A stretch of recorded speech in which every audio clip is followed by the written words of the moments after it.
Kevin Durant has had a legendary NBA career. He's an MVP winner, a 3-time Olympic gold medalist, a 4-time scoring champion, and a 2-time NBA champion.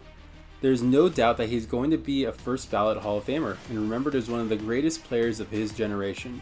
But like most great players, Durant thinks he's earned an even greater legacy. The Arizona Republic's Dwayne Rankin asked Durant why he isn't widely involved in the greatest of all time conversations. Durant replied with, "Why shouldn't I be in that? That's the question that I should ask you. Why not? What haven't I done?" He also said that it's because of the fact that he went to the Warriors why people don't consider him in that GOAT conversation. GOAT is a term we hear thrown around in all sports. Names such as Tom Brady, Wayne Gretzky, or Babe Ruth have this title in their respective sports. What about basketball? KD is an amazing player and is definitely one of the all-time greats of the sport, but should his name really be considered in these so-called GOAT conversations? Well, most of the conversations out there are biased and subjective, so I figured, why don't we turn to the world of data science to figure this out? Because at the end of the day, data doesn't lie. And if you like data and basketball as much as I do, be sure to leave a like on this video and subscribe for more amazing content.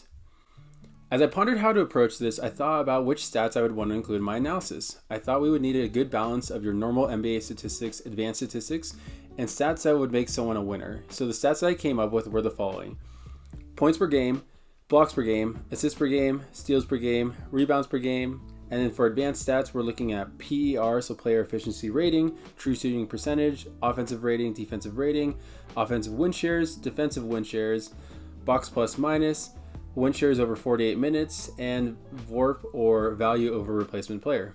Lastly, we will look at championship rings and finals MVPs. I didn't want to include regular season individual awards in here, such as MVP, Defensive Player of the Year, or Rookie of the Year, as these awards are a little bit more subjective.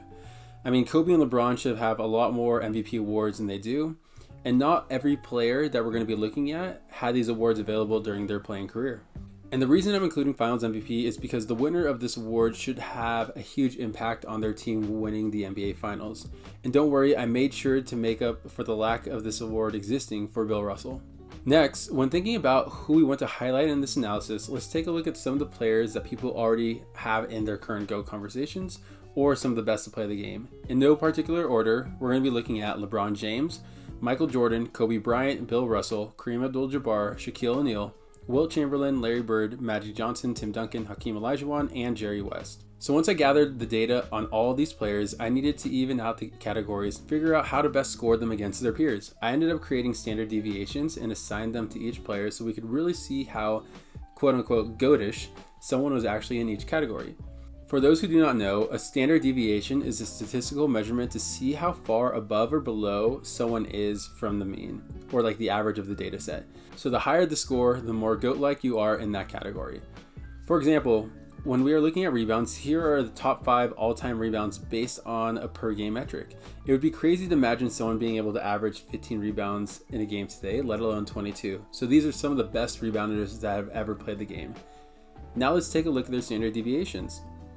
Wilt and Russell are both 6 standard deviations away from the mean, meaning they are like 99.999999 percentile in NBA history in this category. Basically, the best of the best. And before you start thinking the next 3 aren't great, Bob, Jerry, and Nate are all still in the 99th percentile. Now that we have scored each player in the category, the best solution to find the total is to sum up each score in the categories. So let's go ahead and show you my findings and work from the bottom up. Again, we'll be looking at the 13 players I previously listed and see what their overall GOAT score is. Before I start sharing the results, go ahead and make your guess on who you think the GOAT will be and where you think Kevin Durant will land. In the bottom tier, or the C tier I'm going to call it, we have Kobe, Hakeem the Dream, and Jerry West. These players, like I mentioned already, are all amazing but have some attributes of their game that are just not as impressive as other parts. For example, Hakeem wasn't out there dishing out dimes or racking up steals. Jerry West was not a great defender, and to no one's surprise, Kobe never passed. So is his sister low. And he trusted us, and he made us feel so good. And he passed me the ball. He never passed me the ball. And he passed me the ball. Kobe passed me the ball. In the B tier, we have Larry Bird, Shaq, Bill Russell, Tim Duncan, and unfortunately, this is where Kevin Durant lives. Out of a list of 13 players, Durant is actually ranked number 9 with a score of 12.3. KD is top tier when it comes to scoring. He is 6th all-time when it comes to points per game, 11th all-time for true shooting percentage, and with offensive rating and offensive win shares, he's actually in top 30 in both of them. He also has 2 rings and 2 finals MVPs, which definitely help his overall score.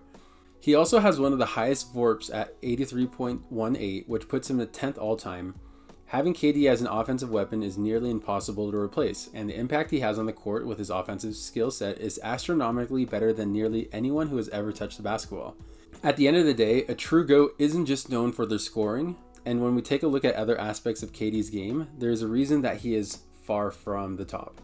For starters, KD does not even make it into the top 250 players all time in assists per game, steals per game, or defensive rating.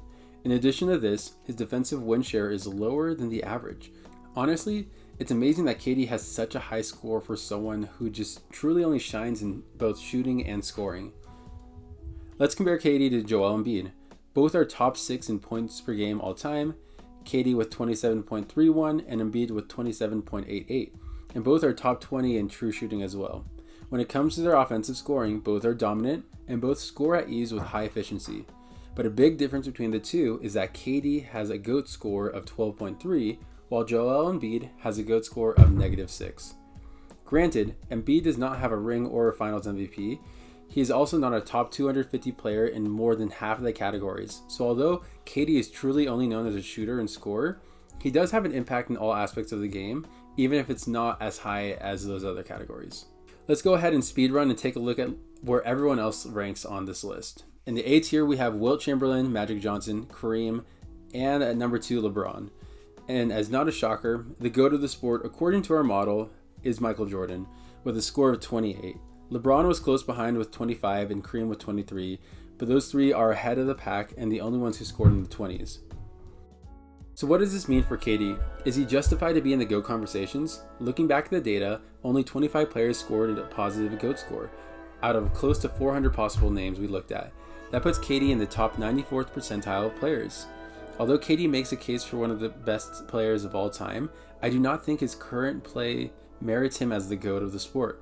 I do, however, think that he can be considered as a top 10 player of all time and could potentially be in the conversation of a top 5 player all time if he wins another ring. But until then, this is RB Hoops, and I'll see you all at the start of the next quarter.